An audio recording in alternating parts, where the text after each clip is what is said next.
Hello, with this video I would like to talk to you about some changing perspectives on language and some shifting ideologies and theories around second language acquisition.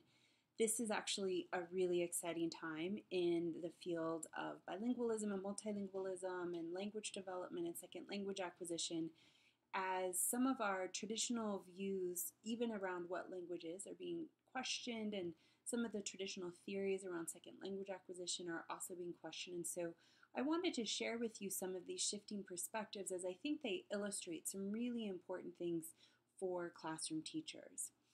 First of all, the old view of language views language as discrete, bounded, and named entities. That's German, Spanish, English, or even the dialects that we have. We have a tendency to have always thought of languages as these bounded, discrete systems that in a way acted separately from one another. In our globalized world, this is certainly shifting as languages are coming into contact much more frequently and on a much more expanded basis. And so our perspective on language has changed to being from being kind of related to a nation state and certain academies, reasonable and appropriate for a language, to really just how language is used. I really like this quote from Ofelia Garcia, where she says, "Speakers are now free to choose a broader range of language practices than those offered by the immediate community and the school, and they can use them in ways that are not reflected in more institutionalized language practices of schools and official publications." Think of the way texting and chatting online has even shifted some of our languaging practices. Think of the way that contact with other languages has certainly shifted. This might be more visible if you look towards other Western languages and their use of words associated with technology. In German, you say email, you say internet. There's things like that with our shifting world and our more globalized world, languages are less bounded and separate than they used to be, and we are seeing really creative and innovative uses of languages that should be embraced, for they serve a very important purpose. Another changing perspective is this view: if languages are no longer considered discrete, bounded, named entities, then bilingualism, under that perspective, was the sum of two monolinguals. So basically, if you can act like a monolingual in English and act like a monolingual in German, then you're bilingual. However, that isn't the reality of bilingualism. And as we've studied bilingualism and learned more about the use of multiple languages, we've developed now a bilingual view of bilingualism that focuses on language and use and is a critique of the monolingual norms as an appropriate standard for measuring proficiency for bilingual students. So think about the assessments that we use in schools. Those are developed around monolingual norms of how English should be used and doesn't take into account the bilingual abilities and perceptions and linguistic repertoires that students bring to the classroom, which are very important resources for their academic development and make important contributions to society. So we're really shifting our perspective on language to more how language operates in practice, and really the reality of bilingualism, that we develop our linguistic repertoires based on our environments and the experiences that we engage in where we need to communicate. So, for instance, I was raised as a monolingual English speaker, but I learned German as an exchange student in Germany, and I can use German for the purposes that I need to use it in quite proficiently. I studied German in college. I'm engaging in collaborations with researchers in Germany, though we do a lot of our academic work in English. But I have developed these proficiencies around using German in ways that serve me and my communicative needs. Those needs may shift over time, and I may expand my repertoires or even kind of lose some of my ability if I don't use it. But that is what I need German for. And so I am bilingual in English and German, though no one would ever mistake me for a monolingual German speaker. I don't speak German like the children who were raised only speaking German or speaking German as their dominant language in Germany. However, my proficiencies in German are very strong and very useful and should be acknowledged.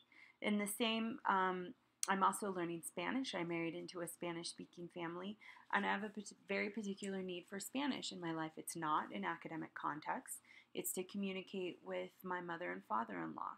So my proficiencies are sufficient for that, though they certainly could grow, and I would like for them to grow. I'd like to be able to expand the registers that I'm able to participate in with my Spanish.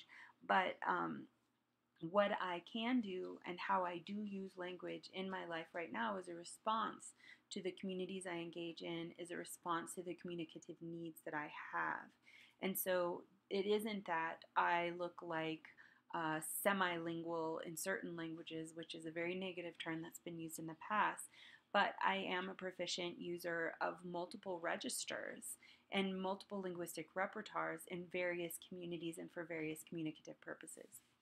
So that kind of leads to some of the changing theories of second language acquisition.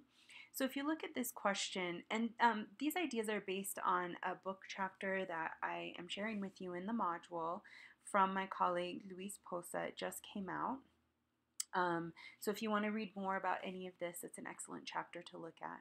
So these shifting theories of second language acquisition, the authors did a really good job of summarizing kind of 3 questions that can help us understand these shifts.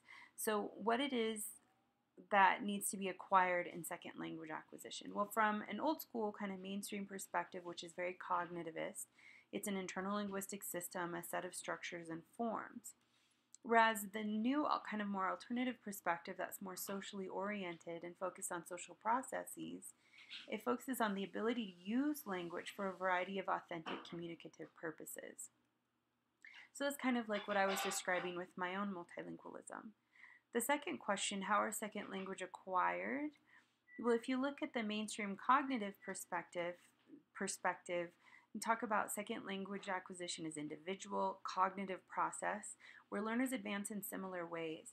Now, it's important to note that when you look at the resources that have been provided for us by WIDA, they established these various kind of levels of English proficiency, level 1, 2, 3, 4, from entering to bridging, intermediate kind of levels. Now, there is some value in thinking about the different kind of language proficiency levels that we have, but the problem is that we have a tendency to then start to view second language acquisition as linear, and that everyone should advance in similar ways, which we now know is absolutely not true. And maybe you've had this experience if you look at access scores for students over time. Sometimes one year they will score higher or lower in one of the language domains, and the next year score higher or lower. It's not a directly linear process. And definitely second languages are acquired based on experience and use.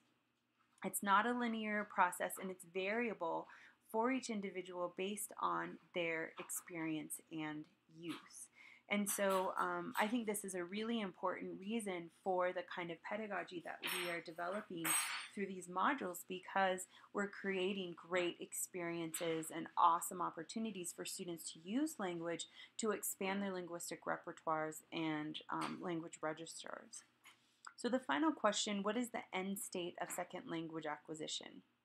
Well, from the mainstream cognitive perspective, it's this native-like or complete mastery of a target language and or 2 discrete language systems. Like I was talking about earlier, I would never be confused as a native speaker of German or having complete mastery of German. However, my German is pretty strong, and I can definitely use it for what I need to use it for, which illustrates this alternative perspective that's more socially oriented, that the communicative repertoire grows and changes to meet the communicative needs without an endpoint.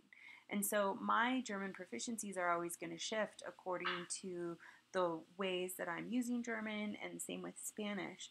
And there isn't necessarily an endpoint. My goal doesn't need to be confused for a native speaker of Spanish or a native speaker of German. And there's even, with these alternative perspectives, a lot of question marks around that notion of native.